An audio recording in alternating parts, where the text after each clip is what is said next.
құрметті оқушылар. Мен Мажитова Шынаргүл Өмирзақовна, география пәнінің мұғалімі. Бүгінгі география сабағына қош келдіңіздер. Бүгінгі сабақтың тақырыбы демографиялық проблемалар. Оқу мақсаты 8-4-1-5 дүниежүзі елдерін демографиялық проблемалар бойынша жіктейді. Бүгінгі сабақта елдердің демографиялық проблемаларының түрлерімен танысасыздар және дүниежүзі елдерін демографиялық проблемалар бойынша жіктеуді үйренесіздер. Демографиялық проблемалар халықтың ұдайы өсуінің қоғамға қолайсыз ықпал ету әсерінен туындайды. Елдер бойынша күрделі және сан қырлы сипат алады. Демографиялық проблемалар негізінен екі үлкен топқа бөлінеді. Бірінші демографиялық жарылыс, екінші демографиялық дағдарыс. Демографиялық проблемаларға дамыған елдерде халық санының азайып кетуіне байланысты туындаған демографиялық дағдарыс және дамушы елдерде халықтың шектен тыс көбейіп кетуі салдарынан туындаған демографиялық жарылыс жатады. Орта есеппен алғанда дүние жүзі халқы жылына 1,6%-ға өсуде.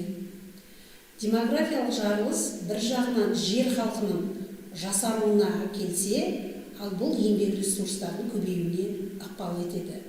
Екінші жағынан бұл демографиялық жарылыс көптеген ғаламдық және аймақтық проблемалардың, оның ішінде кедейшілік, табиғатты қорғау, азық-түлік жетіспеушілігі, сауатсыздық, аурулардың көбеюі, тағы басқа көптеген келеңсіз жағдайлардың туындауына себепші болады. Ал демографиялық дағдарыс ол депопуляцияға, ұлттың қартаюына, елдің экономикалық дамуына, экономикалық белсенді халықтың азаюына әсер етеді. Демографиялық жарылыс дамушы елдерге тән, әсіресе Азияның, Африканың және мұхиттық аралдардың дамушы елдеріне тән болатын болса, ал демографиялық дағдарыс дамыған елдерге, оның ішінде Америка құрама штаттары, Канада, Жапония сияқты және Европа елдеріне тән.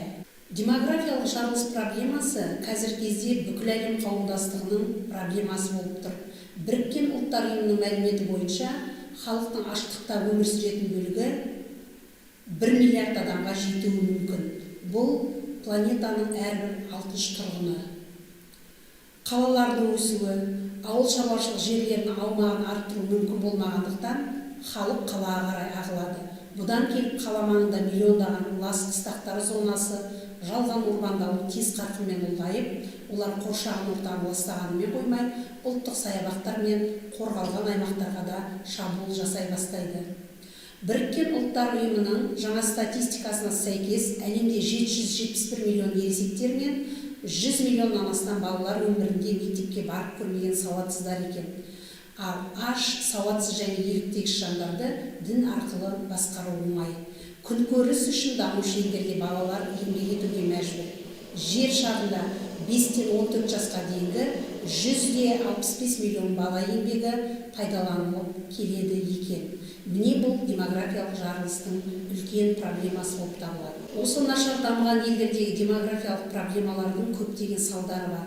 Бұл біріншіден еңбекке қабілетті халықтың жетіспеуі, өңделетін жерлердің тапшылығы, азық-түліктің және сонымен қатар шикізат ресурстарының жетіспеуі, кедейшілік, тұрғын үй сапасының төмендігі, білім беру саласындағы қарама-қайшылықтар мен қиыншылықтар, денсаулық сақтау, санитарлық гигиеналық проблемалар және елдегі экономикалық мешеулік. Бұл дамушы елдердегі демографиялық жарылысқа байланысты көптеген проблемалар және жоғарыда атап өттік.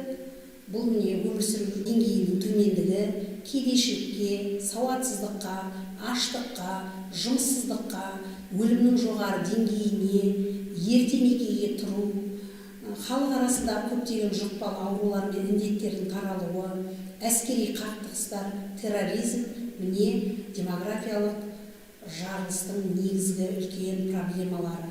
Дамыған және өтпелі экономика елдерінде демографиялық дағдарыс орын алуда.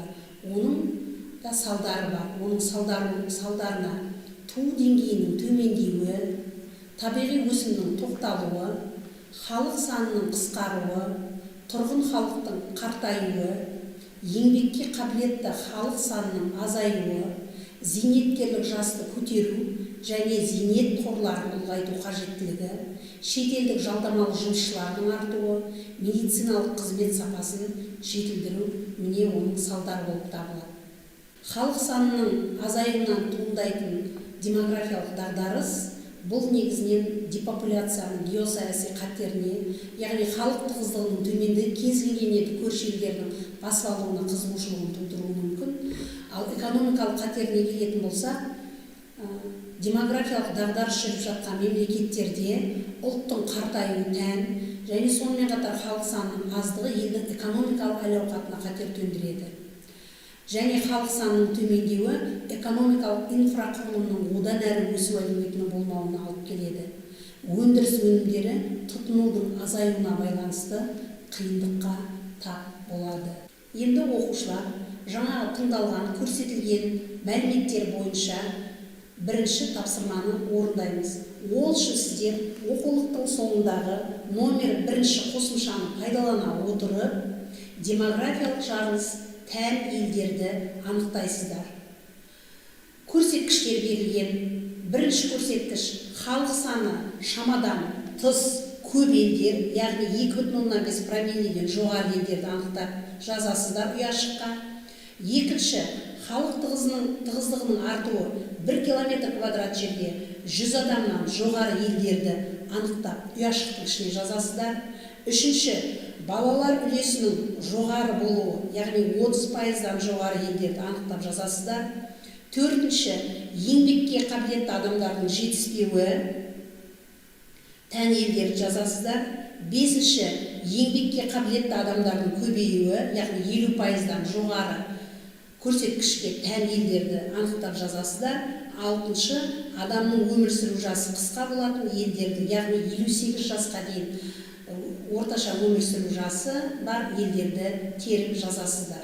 Келесі екінші тапсырма демографиялық дағдарыс тән елдерді анықтайсыздар.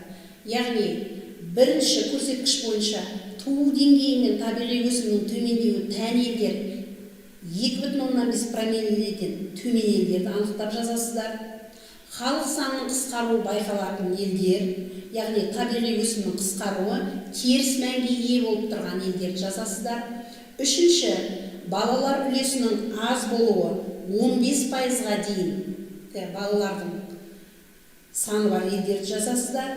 Төртінші, еңбекке қабілетті адамдардың азаюы 30%-ға дейінгі елдерді жазасыздар. Бесінші, тұрғын халықтың қартаюы 10%-дан жоғары елдерді жазасыздар. Және алтыншы, адамның өмір сүру жасының ұзаруы тән елдер 72 жастан жоғары адамдары көп елдерді теріп ұяшықтарға жазасыздар. Бүгінгі сабақта сіздер елдердің демографиялық проблемаларының түрлерімен таныстыңыздар және дүниежүзі елдерін демографиялық проблемалары бойынша жіктеуді үйрендіңіздер. Назар қойып тыңдағандарыңызға рахмет, сау болыңыздар.